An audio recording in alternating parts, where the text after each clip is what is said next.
하나님 말씀은 마가복음 4장 26절에서 29절입니다. 마가복음 4장 26절에서 29절 말씀을 함께 합독하도록 하시겠습니다. 시작. 또 가라사대 하나님의 나라는 사람이 씨를 땅에 뿌림과 같으니 저가 밤낮 자고 깨고 하는 중에 씨가 나서 자라되 그 어떻게 된 것을 알지 못하느니라. 땅이 스스로 열매를 맺되 처음에는 싹이요 다음에는 이삭이요 그 다음에는 이삭의 충실한 곡식이라. 열매가 익으면 곧 낫을 대나니 이는 추수 때가 이르렀음이니라. 아멘. 이것도 천국에 대한 비유의 말씀인데요. 제목은 씨가 나서 어떻게 자라는가 하는 제목이에요. 좀 생소하죠, 제목이. 성경에서 이 씨앗은 하나님 말씀에 대한 비유로 쓰여지는 경우가 많이 있습니다. 하나님 말씀에 대한 비유. 씨 뿌리는 비유. 말씀을 뿌린다는 것이죠. 씨 뿌리는 비유는 예수님이 주신 비유의 말씀 중에서 가장 기본적이고 또 우리가 많이 들었기 때문에 좀 쉬운 비유에 속합니다. 하지만 당시 사람들은 주님의 말씀의 핵심을 잡지 못하는 거예요. 도대체 무슨 내용을 전하는가를 알지 못하고 주님 가까이에서 주님의 공생애에 함께 동역하는 제자들조차도 도대체 모르겠는 거예요.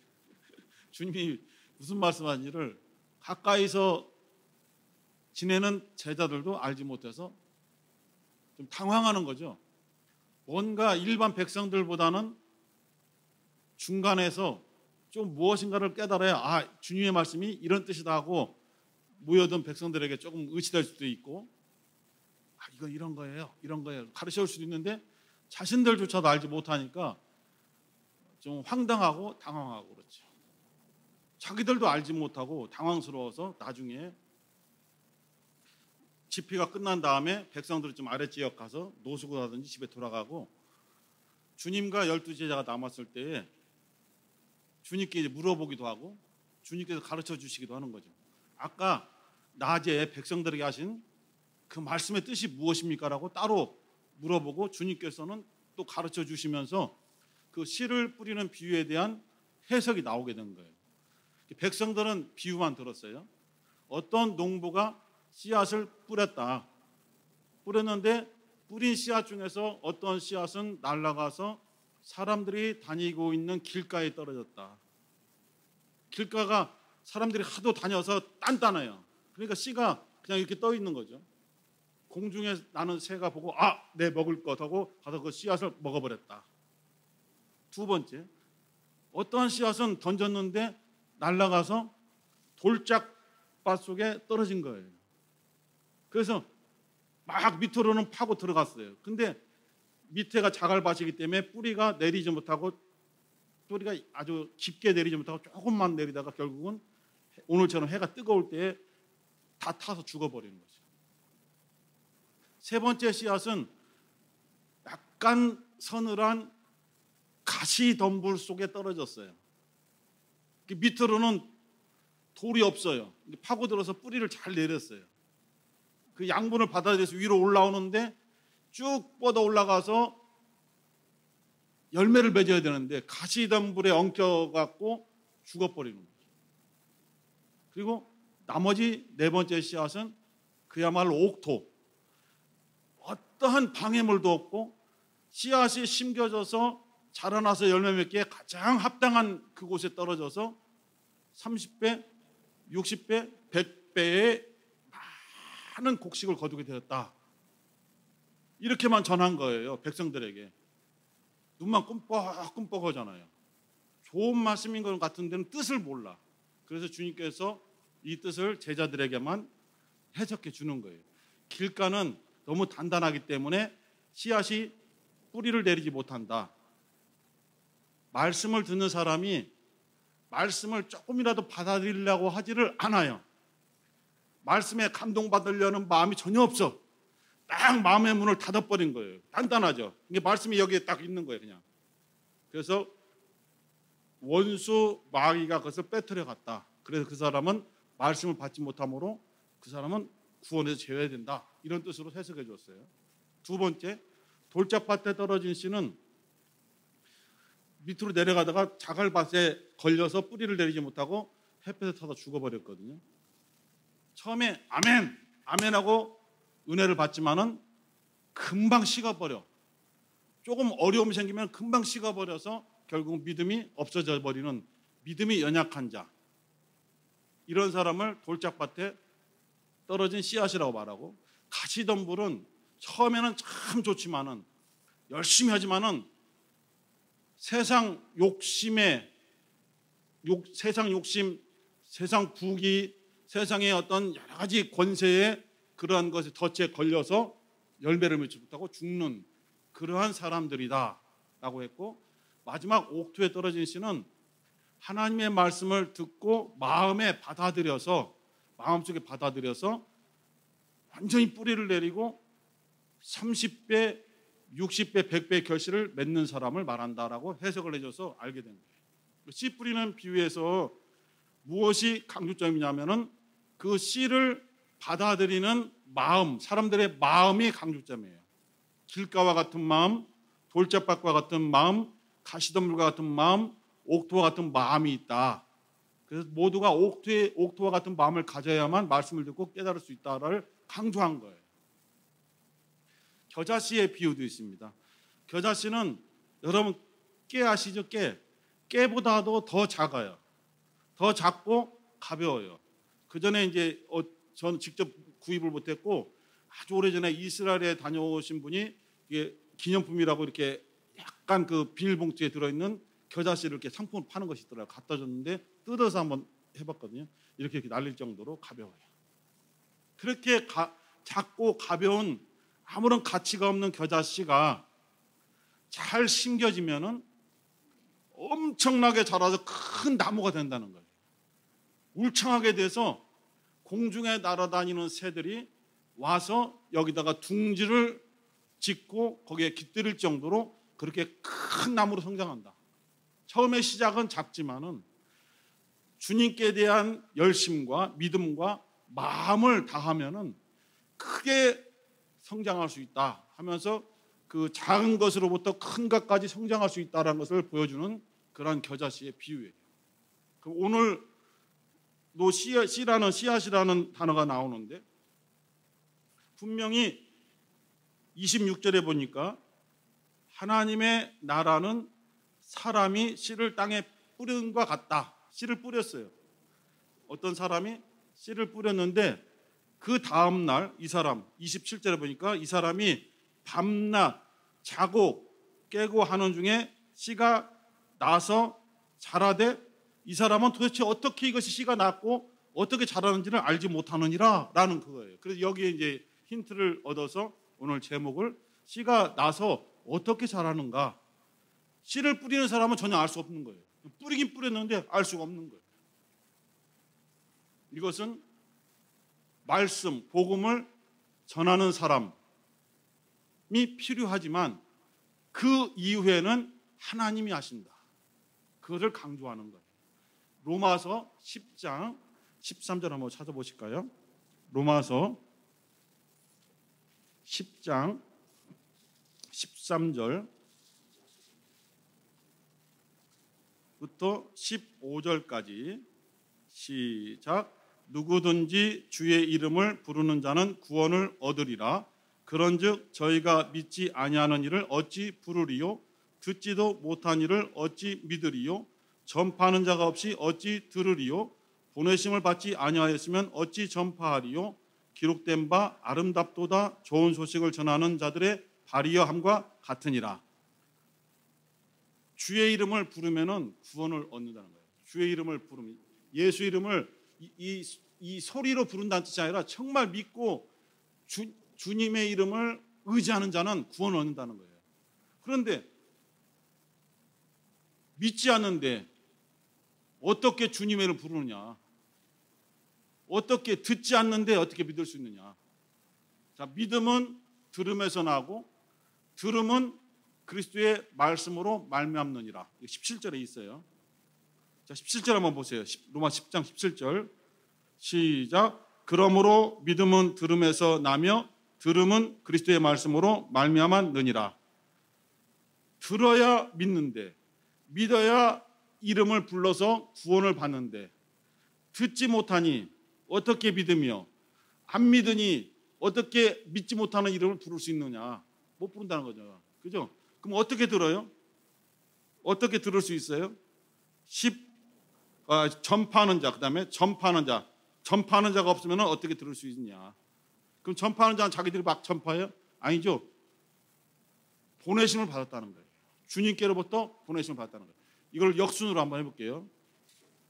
예수님이 우리에게 너 저기 가서 말씀을 전해라, 복음을 전해라라고 이 사람을 보내는 거예요. 그럼 이 사람이 가서 예수를 믿으면 구원받아요, 주 예수를 믿으시기 바랍니다 하면은 이 사람은 그걸 들었잖아요. 들으면은 성령의 감동이 이 사람에게 오면은 이 사람이 믿게 돼요. 믿으면은 주님의 이름을 의지하면서 주님의 이름을 부르고 주님의 이름을 확신할 때에 구원을 얻을 수 있다는 거예요. 하나님의 나라는 이 과정이 뛰어넘거나 무시될 수가 없는 거예요. 한 단계 한 단계 한 단계 하나님이 정해놓은 과정이에요. 그래서 하나님께서는 전능하시기 때문에 그 능력으로 사람들을 강제로 믿게 할 수도 있지만은 그렇게 하지 아니하시고 예수님을 보내셨다 이거예요. 예수님이 스스로 오신 것이 아니고 예수님이 스스로 자기 일을 하신 것이 아니고 하나님 아버지께로부터 보내심을 받았다는 거예요. 무엇하라고? 사람들로 하여금 예수를 믿고 멸망치 않고 영생 얻게 하려고 보냈다는 거예요. 그럼 예수님은 보냄 받아서 말씀을 선포하는 거예요. 내가 하는 말은 내가 내 스스로 하는 말이 아니라 내 자유로 하는 말이 아니라 나를 보내신 분이 말씀을 주셔서 그 말씀을 너희에게 지금 증거하는 것이다. 왜냐하면 나를 보내신 아버지의 말씀만이 영생이기 때문이다. 요한복음 12장 49절 50절에서 말씀을 주셨어요. 그 아버지의 말씀만이 너희들에게 영생의 능력이 있는 말씀이기 때문에 이 말씀을 내가 너희들에게 전한다. 내 것을 섞지 아니하고 내 생각을 여기다가 더하거나 MSG를 치지 않고 순수하게 아버지의 말씀을 전한다. 이것을 듣고 너희들이 믿으면 영생 얻는다. 이렇게 예수님도 보내심을 받았어요. 그 예수님께서 나도 아버지께로부터 보내심을 받았은즉 나도 너희들을 보낸다 하면서 최초로 12명의 제자를 2명씩 짝지어서 온 마을로 파송한 거죠. 그것이 이제 마태복음 10장에도 있고 마가복음 3장에도 있어요. 제자 파송. 그 제자들이 가서 가는 곳마다 예수를 믿으셔야 됩니다. 예수를 믿으셔야 구원을 받습니다. 증거하죠. 그것을 듣고 변화받은 사람은 믿고 예수 이름을 믿음으로써 구원을 얻게 되는 거예요. 이 과정이 뒤죽박죽 바뀌거나 어느 것을 빼먹으면 저절로 된다거나 하는 것이 없어요. 다만 우리의 부족한 점을 하나님께서 아시기 때문에 네가 처음부터 끝까지 혼자 다 하려고 하지 말라는 거예요. 근데 우리는 욕심이 있거든요. 처음에 말씀을 전한 다음에 어떻게 해서든지 내가 전한 사람을 끝까지 구원받게 하려고 몸부림을 치고 그렇게 하는 것이 주님께 대한 열심일 수도 있죠. 하지만 주님께서는 우리들에게 너는 이 생명의 씨앗, 영생의 능력 있는 씨앗을 뿌리는 데만 열심히 해달라. 그 이후에는 그 이후의 모든 과정에는 하나님께서 역사하신다 이겁니다. 고린도전서 12장 3절 한번 보겠습니다. 고린도전서 12장 3절.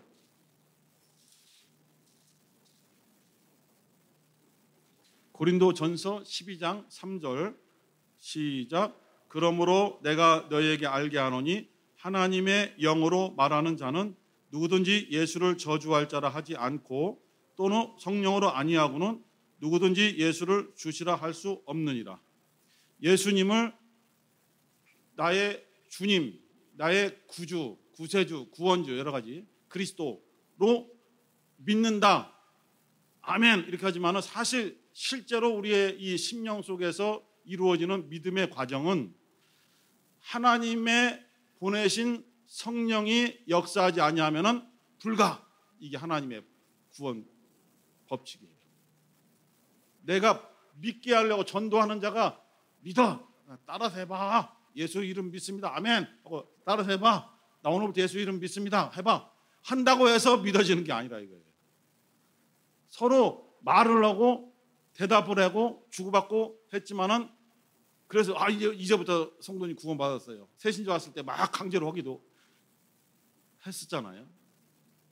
그런데 그것이 구원받는 시점은 아니라 이거예요. 말씀을 전할 때에 이 사람의 마음밭이 뭔가 갈급해했거나 구원에 대한 어떤 궁금증이나 호기심이 있는데 기회가 없었을 때에 하나님께서 이 사람 말씀을 전하는 사람과 말씀을 받고자 하는 사람을 우리가 생각하지 못하는 어떤 과정을 통해서 만나게 해주셔요.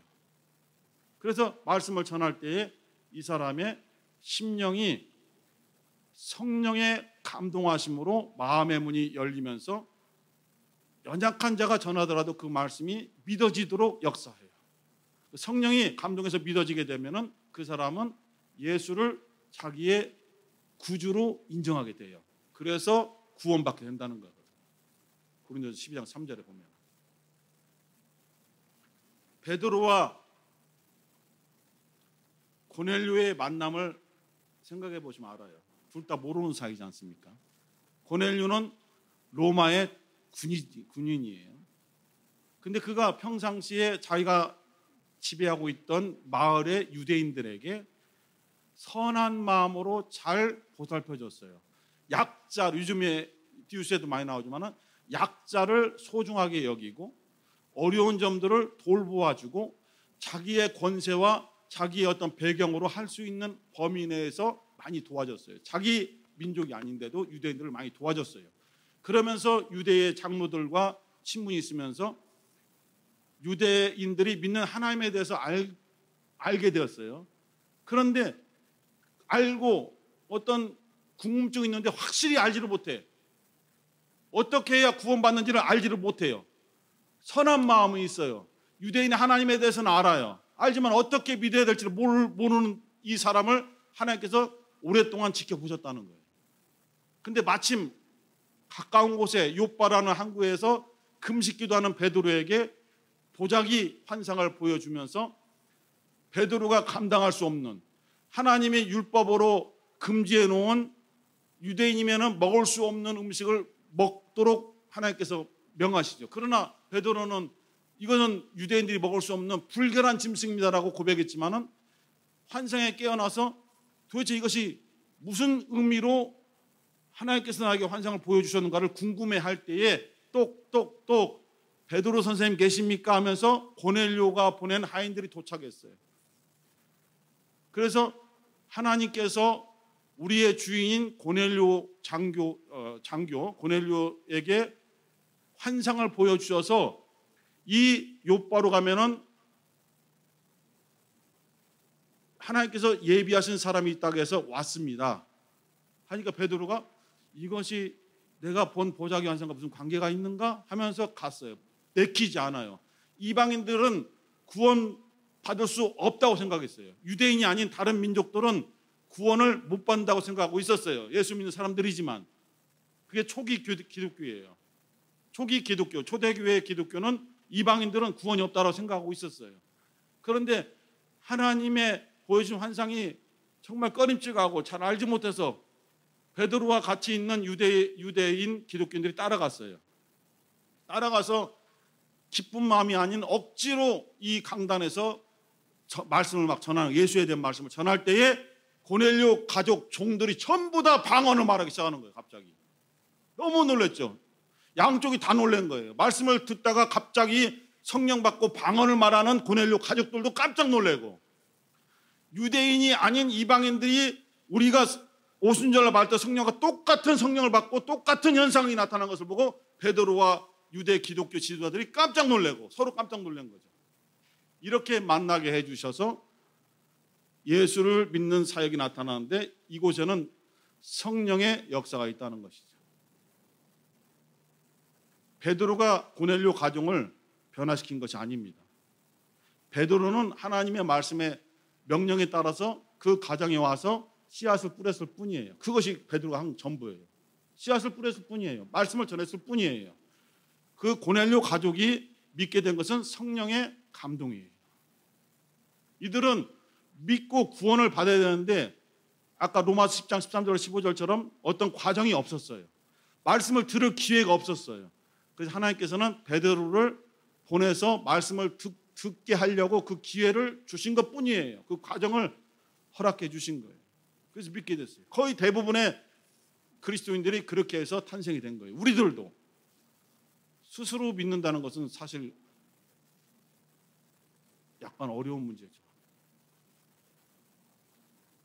우리에게 주신 주님의 마음은 힘들고 어려울지라도 이해가 베드로처럼 어떤 환상이나 주의 말씀이 이해가 되지 않지만은 우리를 감동해서 어떤 사람들에게 가서 이 사람에게 전도를 하려고 온 것이 아니고 다른 이유 때문에 만났는데 갑자기 이 사람에게는 꼭 예수에 대해서 이야기하고 싶은 갑자기 그런 감동들이 막 솟아 올라올 때에 주님이 주신 생각이 분명한 거예요.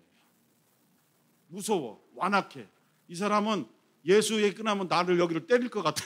그래서 안 하고 싶은데 갑자기 계속 감동이 오는 거죠. 내가 싫어하고 내가 하기 싫어하고 내가 이 사람한테는 무섭고 힘든 상황인데도 주님께서 말씀, 예수를 증거케 하신다면은 입을 벌려서 씨를 뿌리라는 거예요. 그 다음부터는 내가 하겠다라는 거예요. 주님께서 그 다음부터는 내가 하겠다. 한 구절만 찾아보고 기도하고 마치겠습니다. 고린도전서 3장 4절. 고린도전서 3장 4절. 마지막이라는 것을 잘 안 믿어도 돼요. 우리 교장 선생님 보면 마지막으로 한 번 더 이렇게 하잖아요. 쓰러진 애들도 많고.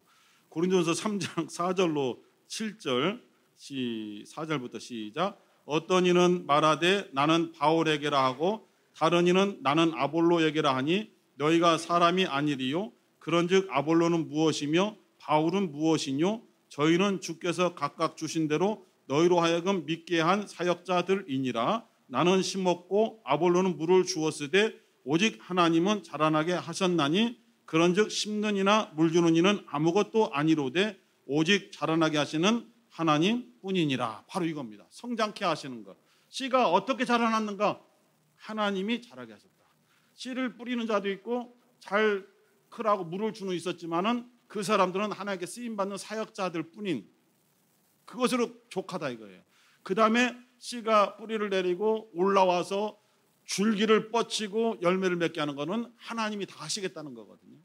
그래서 우리에게는 기회가 될 때에 감동을 줄 때에 입을 벌려서 예수를 말씀의 씨앗을 전해달라. 이 간단한 거거든요. 오늘 주신 말씀을 마음에 받고 함께 기도하실 때에 우리는 부족하고 연약하고 또 어떤 때는 겁이 많고 또 어떤 때는 말주변이 없고 이런 사람들이지만 주님께서 감동하셔서 예수를 말하라 하시고 복음을 말하라 하실 때는 담대하게 말씀을 전하게 해주시고 그 이후에는 하나님이 역사하시는 놀라운 능력과 하나님의 맺으시는 열매를 우리가 볼 수 있도록 도와주옵소서. 주여 한번 부르시고 기도하겠습니다. 주여.